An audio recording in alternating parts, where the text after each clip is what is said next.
Greetings, friends, and all those out there on my command deck. This is Mike the Birdman Dodd, and you are listening to Future Imperfect. And I'm joined by my competent comm officer, my second in command, my very own XO, Steve Megatron Phillips. So yes, guys, I have returned from the Bajoran wormhole. I'm back from my away mission, and I gotta say, subspace is looking clear, and all sensors report nothing out of the ordinary.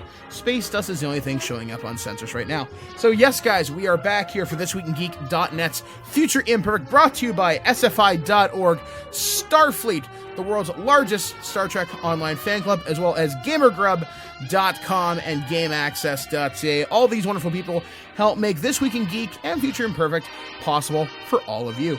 Now, one small announcement off the top of the show. Unfortunately, the Replicator is still down at this time, as I don't have new supplies from ThinkGeek to provide you with your latest Star Trek fix, but stuff is in the mail. We should hopefully have that by next show, which I think you guys will be of particular interest. I'm not going to tell you what it is just yet, but in this show, we're going to be talking about the future and weapons and war and basically the conflict in Star Trek as it's been presented on TV, the Apocrypha, and just how the face of combat has changed in the Star Trek universe. I mean, it's interesting, from transphasic torpedoes and all that stuff we're going to talk about when we hit the LCARS section of our show, to, basically the war against the Borg, the Dominion, the Maquis, and even stuff like the Eugenics War, and even touching on why that affected the Klingons a little bit later on, which I didn't know until earlier this evening, which I find tremendously interesting.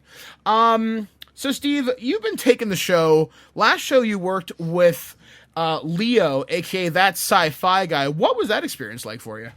That was, once we kind of got into it a little bit, it got more easier to get through, just because,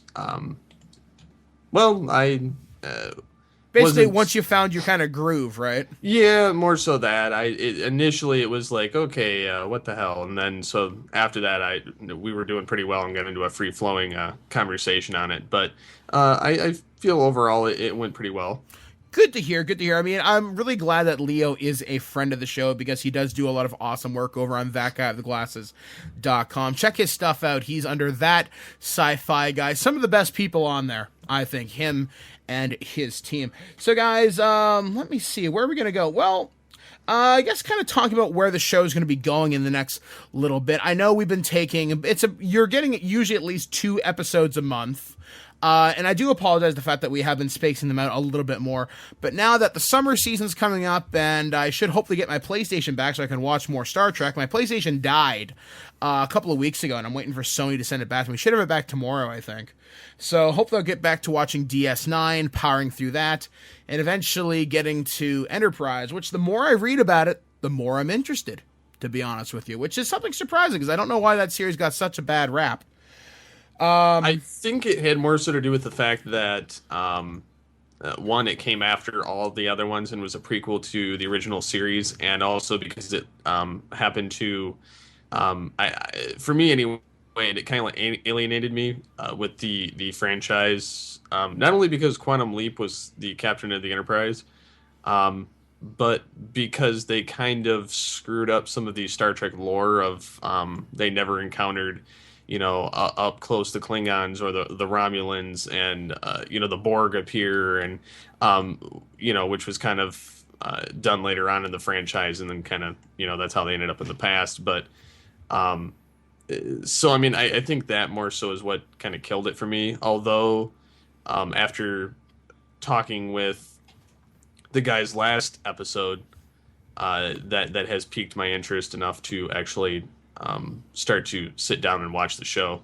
Yeah, because I've heard that basically they've screwed up the timeline so bad that Enterprise exists in a quasi-new universe. So I guess it kind of got people ready, at least in my mind, that the new Abrams universe has kind of taken things off into its own direction.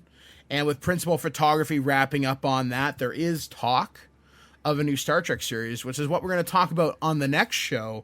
Basically, the future of Trek. Why isn't this on television now? Because now would be a great time for it, considering there aren't a lot of big sci-fi series left, Fringe being the only one I can think of right now, because it's the only one that got picked up by Fox for next year. So who knows? Maybe we'll be leaving Planitia Utopia eventually sometime in the near future. But guys, we have rambled on for enough. Also, in the show, we're gonna have an interview, and actually, I guess I don't know, Steve, do we want to go to LCARS first and then go to our interview?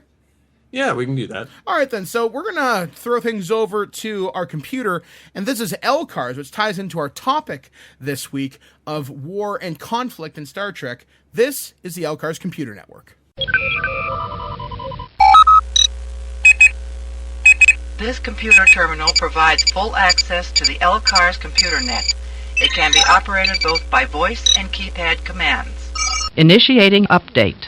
Hello and welcome to another edition of LCARS. I'm your host Steve Megatron Phillips, and in this particular episode, we're covering the war and weapons of Trek. So it's only fitting that we talk about one of the most used weapons of Trek, being the torpedo. Now, altogether there are 12 different kinds of torpedoes, and they all range in different use by alien cultures and whatnot. Whether it be antimatter, chronotron, gravimetric, photonic, plasma, pulse wave, series 5, spatial, stratospheric. But I'm not covering any of those that I just listed. The only three, in my opinion, that need due coverage are the photon torpedo, the quantum torpedo, and the transphasic torpedo. Now, the photon torpedoes are the most commonly used torpedo through all of the Star Trek series, with the exception of Enterprise. They were warp-capable, tactical matter, antimatter weapons commonly deployed aboard starships and starbases by various organizations. The photon torpedoes are often abbreviated as photons, were used mostly up until the point of 2371. This is getting into the creation of the quantum torpedo. The quantum torpedo contained a plasma warhead, as it was described in DS9. It is also a tactical quantum weapon that utilized a plasma warhead deployed aboard starships. The quantum torpedoes were used by several galactic powers, including the United Federation of Planets, the Cardassian Union, and in the Mirror Universe, the Terran Rebellion. There is a difference between the two, however. The photon torpedoes come out in a orangey tint when they are fired, whereas the quantum torpedoes come out in a blue. Not jumping into too much detail in this LCARS, I'm going to jump into the transphasic torpedo. Now, what is that, you ask? Well, you wouldn't know what that is unless you watched the last episode, or Voyager Endgame. When Admiral Catherine Janeway, of an alternate timeline, brings this Borg-destroying technology back into the past to help the actual prime timeline of Voyager. She basically goes back in time through a temporal rift, not jumping into too much detail, and she brings this special torpedo, which the Borg have yet to adapt to. So it, in essence, causes the Borg's transwarp network to collapse upon itself. So this is a highly destructive torpedo. With one shot, they took down the entire Borg network. So between the three, I would say those are the most prominently and strongest torpedoes out of all of them. And I would have to say that still my favorite would be the quantum torpedo, but that's just because I love the name. Transphasic sounds cool as well, but I don't know. It was so barely touched upon. It's hard to talk about it. But the definition of the transphasic torpedo in any case was an advanced type of torpedo weapon of an unprecedented destructive potential used by Starfleet. These torpedoes could be launched from standard starship-mounted torpedo launchers, and a single torpedo was capable of destroying a Borg cube. This weapon technology was acquired, as I said before, in the USS Voyager from Admiral Catherine Janeway from the alternate timeline, and to date, there's only a few starships that actually carry this did carry this as a last resort. I think that about does it here on LCARS, so stay tuned till next time for another interesting fact. Now, back to the show. Please confirm deactivation request. Deactivation complete. Now disconnected from this terminal. And we're back with Future Imperfect. Yeah, so that was the general rundown of the histories